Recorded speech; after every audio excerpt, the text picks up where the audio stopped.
Next, we have Stephen Svoboda, who is, of course, President of Attorneys for the Rights of the Child, speaking on equal protection and the law. Stephen?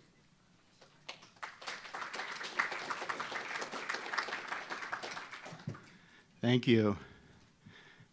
Sound okay? Good. Sound good? Okay. Well, first of all, Marilyn Milos, we miss you. Second, thank you, Georgianne Chapin. Thank you, David Llewellyn. Thank you, everyone who made this happen. So good to meet other people in Intact America and see old friends. I'm going to start with a paradox. Our work often exists in the land of paradox. And so I believe I'm the only presenter whose day job is writing United States patents, writing up inventions so they issue as limited time monopolies. So one might think that I might be relatively up-to-date on technology. One would be mistaken in thinking that I'm up-to-date on technology. I also seem to be the only presenter who's not using any sort of technology other than my high-tech talk here. So I am talking about gender equal protection of genital autonomy. We're going to start and end with detours that are not detours. I just want to start because I was just thinking about the amazing path that took me here, took so many of us here. My path started in 1990 when I was on my second summer in law school, and I was in the great city of San Francisco, and I ended up at a meeting of RECAP at Wayne Griffith's house, what became the National Organization for Restoring Men for Foreskin Restoration before it had that name. And there were about, I remember it like it was yesterday, there were about 12, 13, 14 men standing around in a circle. Nobody warned me what was coming. I'm a pretty open-minded guy, but nobody warned me what was coming. Everybody, except for me, dropped their trousers. All in one moment, and it was like, okay, well, that wasn't enough to keep me away from the movement, though. 1995, the 10th anniversary of Marilyn Milos leaving the hospital where she worked and deciding to devote 1 year to end circumcision, which she was quite confident was all it would take because it's so obvious that it was such a crazy thing. God bless Marilyn. And there was a march that some of us were at, and I remember very specifically, there might have been other incidents, but this is the one I remember. Tim Hammond, who of course is here, his eyes lit up when he found, hi Tim, his eyes lit up when he found out I was a lawyer, and he started talking to me about, I want to found an organization. And I was like, no, that's going to be a time saying, and which I was completely right about, by the way. And then I had my strategy later, modeled after No Harm, by the way, Tim's organization. 7 years in max, and then out. That didn't work out either, as you can see. 1996 was my first symposium in Lausanne. 1997, astonishingly, ARC was founded, so it's actually our 25th anniversary today, which astounds me. Went to the United... Oh.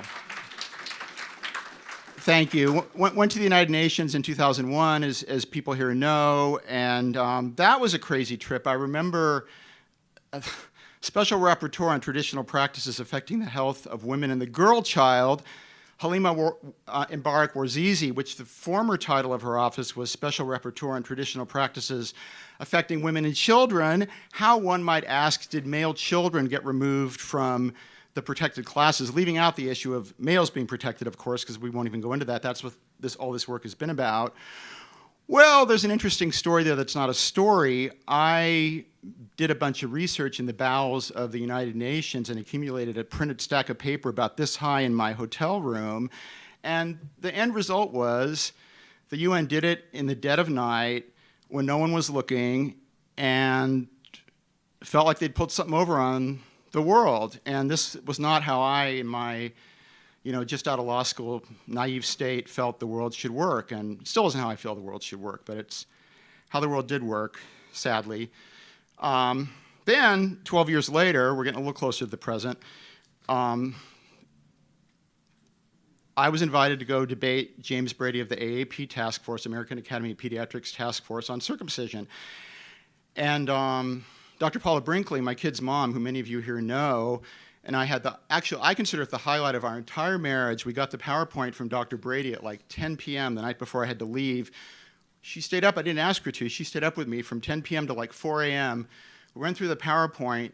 She laughed at some of Brady's points. I was like, she's not doing this to make me feel good. She's a doctor, you know. She's not doing this to make me feel good. And Bob Van Howard said to me earlier, oh, we know the medicine better than they do. I didn't believe him. I thought he was puffing up the whole thing. Then we get out there, and I was going to take a video just of our presentation. They asked us to do the whole thing. Then this was Aubrey Taylor?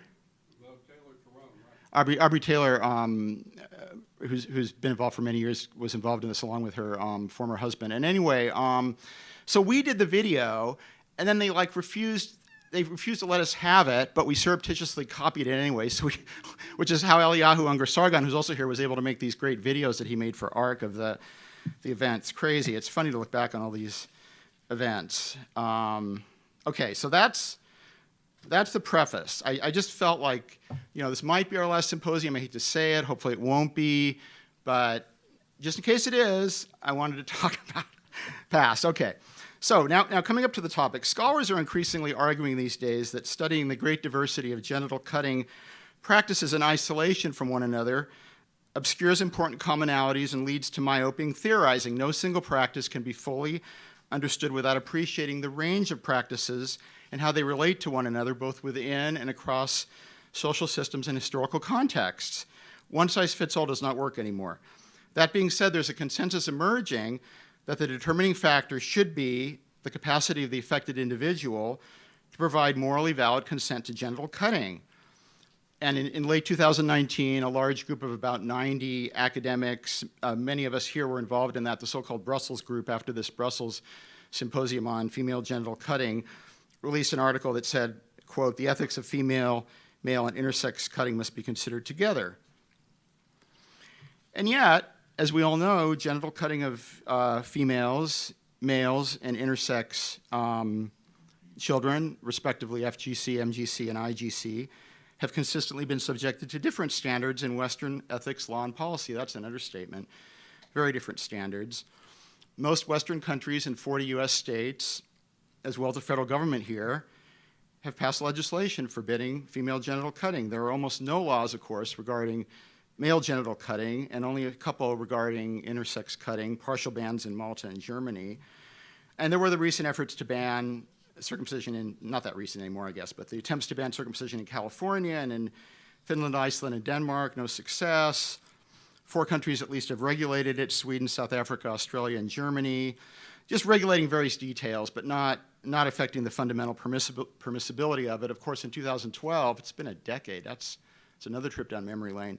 2012, of course, a judge in Cologne, Germany, found circumcision to constitute unlawful physical assault, and as we all know, protests followed by legislative overturning of the law by the German parliament, the Bundestag. So many of us are thinking these days, medically unnecessary genital cutting may not need to be, and probably does not need to be, forbidden by means of a special statute. We have existing laws that work quite well: physical assault, battery, child abuse.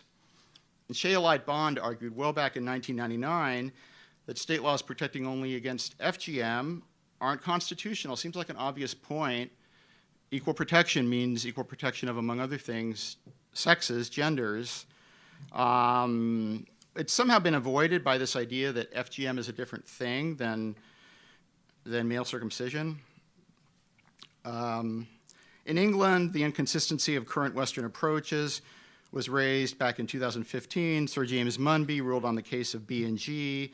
It was alleged the girl had been subjected to a form of ritual nicking. They didn't actually have proof of that, but Munby held in what I suppose was at least partially dictum that even the most minor forms of female genital cutting that remove no tissue at all constitute significant harms.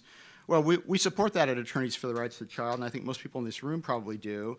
But the interesting thing was that Munby went ahead and commented, because there was a boy and a girl in the same family, he went ahead and commented that actually, you know, by the way, the boy also was harmed and might have been harmed worse than the girl, in fact, since the girl just had this very mild form of cutting that removed no physical tissue if in fact she had any cutting at all.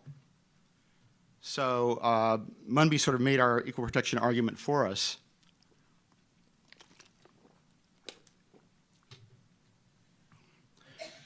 More recently, there was a case in Michigan where the Dawoodi Board that practiced both FGM and MGM for religious reasons.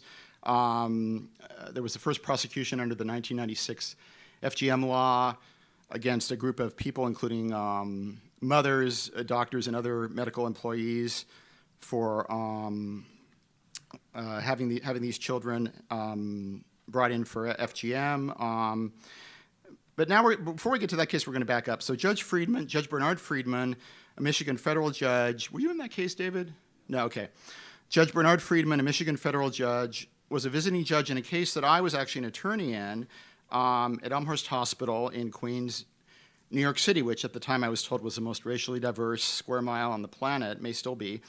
And I only brought 2 cases as a litigator. This was the second one, and I quickly decided, okay, litigation is not for me. Bless the hearts of Mark Angelucci, may he rest in peace, and David Llewellyn, and many other eminent litigators that we have, because it's not my choice. So the case in Queens in 2002 was, as far as we know, the first and only male circumcision case ever brought as a federal civil rights case. It involved a young boy dentist, son of a Greek man and an Ecuadorian woman, who'd been circumcised despite the parents' opposition to the procedure. And it didn't fit either culture, Ecuadorian or Greek culture. This is the culture of his parents. He was very unhappy about it. The father was enraged. And we discovered pretty quickly that there was a systematic practice that this hospital had of going to parents of Latina kids, or I should say Latino or Latina parents, apparently identified by their surnames, and giving them these parental permission forms. I refuse to call them consent forms. These parental permission forms, you got to picture this now. Page 1 is in English. These moms typically did not speak English. I speak Spanish, so I actually was the one that interviewed all of them. Page 1 is in English. They gave the mothers page 2, you turn it over, and it's the signature line. I saw these forms right at the top, the signature line. Sign this and you can go home. That's what they were told. So they signed. They didn't know what they were signing, and they weren't given the opportunity to know what they were signing. So we brought this as a class action. Judge Bernard Friedman, bless his heart, didn't want to hear our case. We'd be talking, and believe me, the jury pays attention to this. David Llewellyn can tell you that. We'd be talking, and the judge would be rolling his eyes, looking off in the distance. The other side would be talking. He'd be nodding enthusiastically.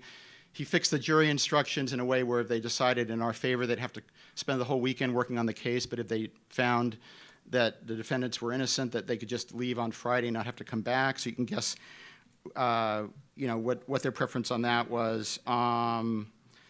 Just outrageous. And unfortunately, we had a lawyer that our lawyer in New York, unfortunately, turned out not to really be mentally stable, but we didn't really discover this in advance. So what you normally want to do is get this on the record so you can appeal it that the judge is behaving this way, but we didn't have that.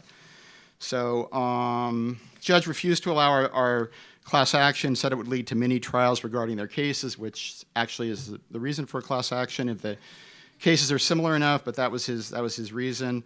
And to make a long story short, we lost. So that was 2002. So now we're going to fast forward again to 2018.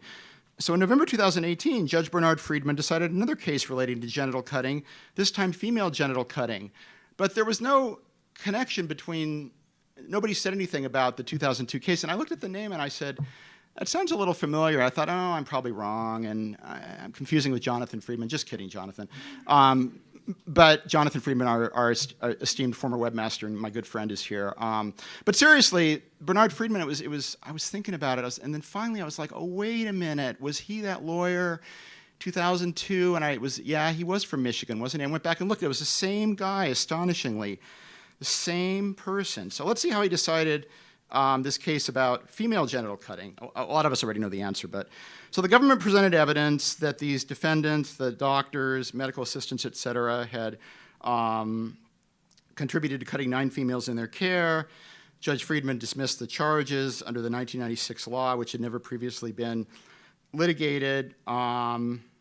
So as background, so we're of course in a federal system of one federal government and 50 states, each of which have separate legal systems. You could hardly imagine a more complicated, convoluted system if you were setting out to create such a system.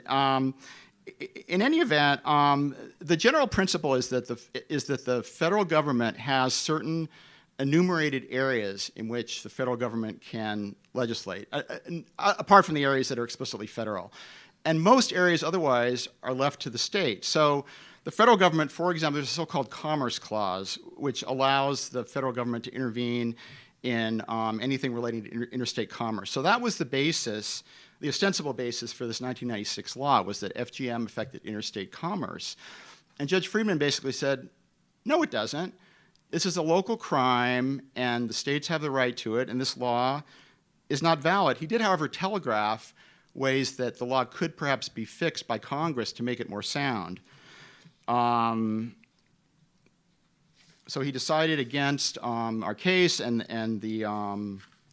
decided against the prosecution of the FGM defendants, and the Justice Department reluctantly concluded that appealing the case didn't make sense. There was really no chance of prevailing. So it is that two cases, one involving female genital cutting, the other involving male genital cutting, decided 16 years apart by the same judge, show us a contrast in how these cases are treated depending on the gender of the person being cut. The outcome in both cases failed to punish genital cutting, but in the male cutting case, we never got a fair hearing on the merits, whereas in the female case, while it was not published under the 1996 law, the judge provided Congress with clues as to what they might do to fix it. Well, I'm not going to say Donald Trump's no dummy because people might disagree, but as he was exiting office, he took up the clue, and he did pretty much exactly what Judge Friedman suggested. On January 5th, 2021, he signed into law the Stop FGM Act of 2020. So this act basically plugs the holes in the 1996 law, which now been invalidated, outlawing all forms of medically unnecessary FGM, including ones that don't remove tissue, basically anything under the sun that's female genital cutting.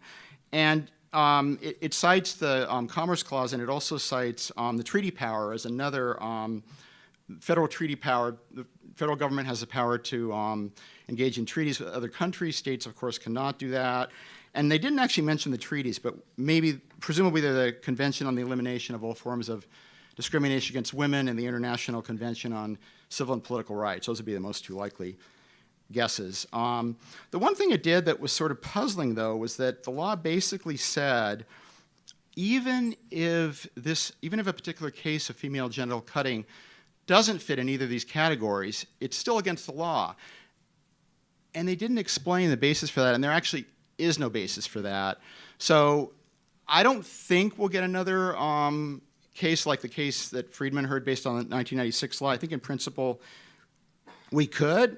It'd be great if we ever get to the point where people want to outlaw male circumcision so much that they skirt the law in order to completely ban it. That'd be an awesome problem to have.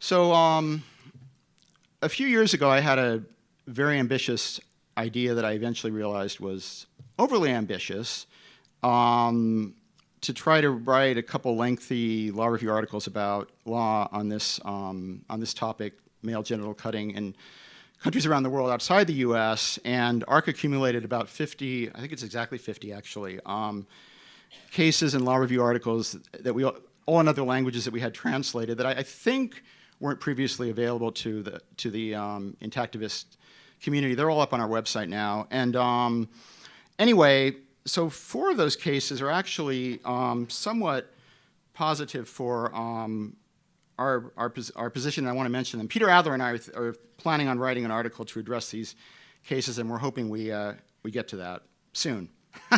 Okay, Peter's taking the lead on that. So in 2013, 2 years before the UK Munby case, a Swiss cantonal court held that a 4-year-old Muslim boy could not be circumcised because the proposed procedure was inconsistent with the child's welfare, and the decision could be delayed until the child made the choice himself. And the court noted in passing the inconsistent legal treatment of male genital cutting and female genital cutting, which of course it didn't need to do to reach its conclusion and the incongruity of, and I'm quoting the translation, a special offense solely for injury to the female genitals but not to the male genitals.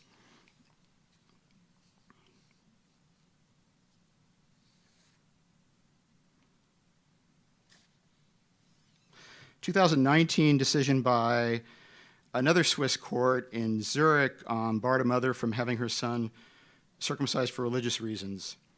And then back in 2007, there were two more cases. In the Netherlands, an unusual case was brought by a child's biological mother who sought a circumcision for asserted hygienic reasons, despite the opposition of both foster parents. And this child wasn't living with the biological mother. The court held that circumcision is irreversible, not medically necessary, and not in the child's best interests. Later that same year, in September 2007, an appeals court in Germany held that an 11-year-old boy's circumcision by a physician without the boy's consent constituted an unlawful personal injury. So admittedly, of the cases we found and of the cases that we already know about, there's also a lot of cases that, excuse me for saying this, but cut the other way. But it is encouraging that there are at least a few decisions dating back 15 years now that are starting to, I'm not going to call it, it's a trend, it's not a trend, but it's at least data points that point us in the right direction. So now I'm going to do the second and final detour that isn't a detour.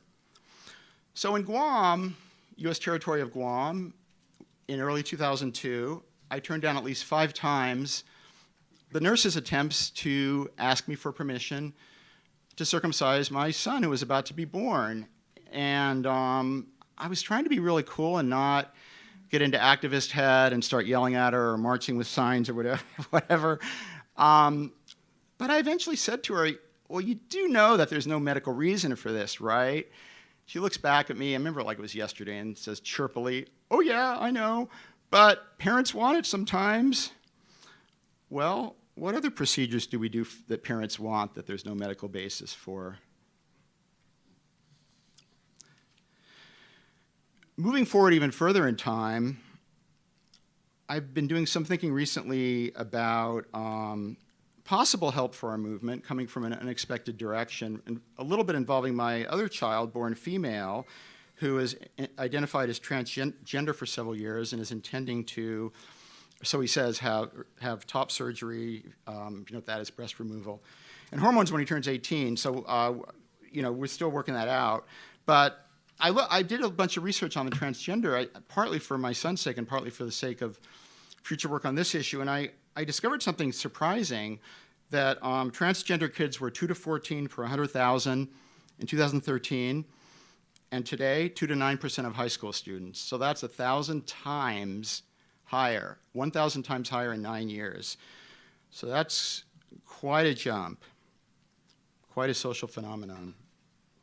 And there obviously are kids that need it. I'm not saying there aren't. I'm just saying the numbers are really surprising. So another interesting commonality of sorts that I found is that the American Academy of Pediatrics has a position statement on transgender surgery as well. And in fact, this is public information. Dr. Paula Brinkley, my kid's mom, actually was one of the 5 authors of a dissident statement that was read at the AAP conference last year that they refused to consider, refused to vote on, sounded like the AAP. So I don't want to get super detoured. I don't want to get slightly detoured, but in a capsule form, for those of you who haven't been following this, there's been a huge groundswell of attention to transgender lately. There was a clinic in London, the Tavistock Clinic, that was doing a lot of procedures, the only public clinic in the UK, and a female to male trans child who had the surgery, insisted on the surgery, demanded the surgery, they did the surgery, the child got exactly what they asked for, competently done, no malpractice, came back 3 or 4 years later and said, well, actually I'm not happy being male and I'm going to sue you. And they won. So the Tavistock Clinic is now saying they're facing 1,000 lawsuits. They're going to close down next year. There's going to be no clinic in the UK that does this. And the UK has stepped back and taken a watchful waiting position, and other countries are starting to do this, a more sort of intermediate position, which is how as a parent at least, how I feel toward my own child. Let's look at the facts, let's step back and let's look at this and see if it makes sense and look at all the reasons and the fact you're making a potentially lifelong decision. So the AAP's position statement misstated the AAP's position statement on transgender, misstated some of the peer-reviewed articles that they summarized. In some cases, was stated the opposite of what they actually said, and they just came out with an extreme position statement that didn't include much important data that's available. And this again sounds like the position statement on circumcision that's now 10 years old. So that was interesting. So in conclusion,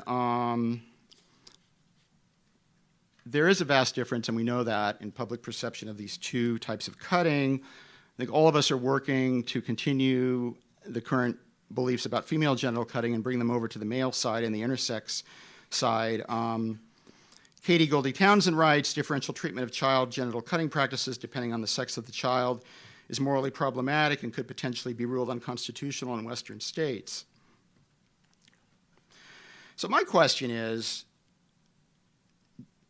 we have gender in flux now. We have some extreme feminists arguing even with concepts of woman and man and saying they're outdated and saying that we should be looking at gender and shades of gender and spectra of gender. I feel like I'm on the spectrum of gender. I don't feel like I'm all the way over on the male side. Neither does my wife. That's one of the reasons we get along so well. And I think a lot of people feel that way. And that's not to equate it with gender. You can have a personality that feels somewhere in the middle in terms of male and female and not necessarily feel your body needs to match that. But there's so many different ideas about gender happening, so many different definitions by the person involved of gender. It's in such flux, and it's subject to such redefinition, including AAP-sanctioned redefinition. How can we have genital cutting that's defined by male, female, and intersex? If it ever made sense, it doesn't make sense in 2022, and it's going to make less and less sense as we go along. The Fifth and 14th, I'm in the final paragraph. The Fifth and 14th Amendments to the U.S. Constitution legally guarantee equal protection under the law to males and females. The 1996 law, as well as its 2021 updated version, facially appear to be clear examples of unequal treatment of individuals based on sex. Accordingly, to create a consistent legal standard that aligns with equal protection, one of two things must happen. Males and persons with intersex traits must be included alongside female children in legal protections against genital cutting, or at least some forms of FGC of non-consenting minors must be legally tolerated. And of course, the latter is intolerable to me and to probably everybody in this room. So the resolution is clear. This dilemma remains unresolved in current American and indeed in current global jurisprudence, but we hope devoutly and fervently that it will be resolved and the children will be saved. Thank you.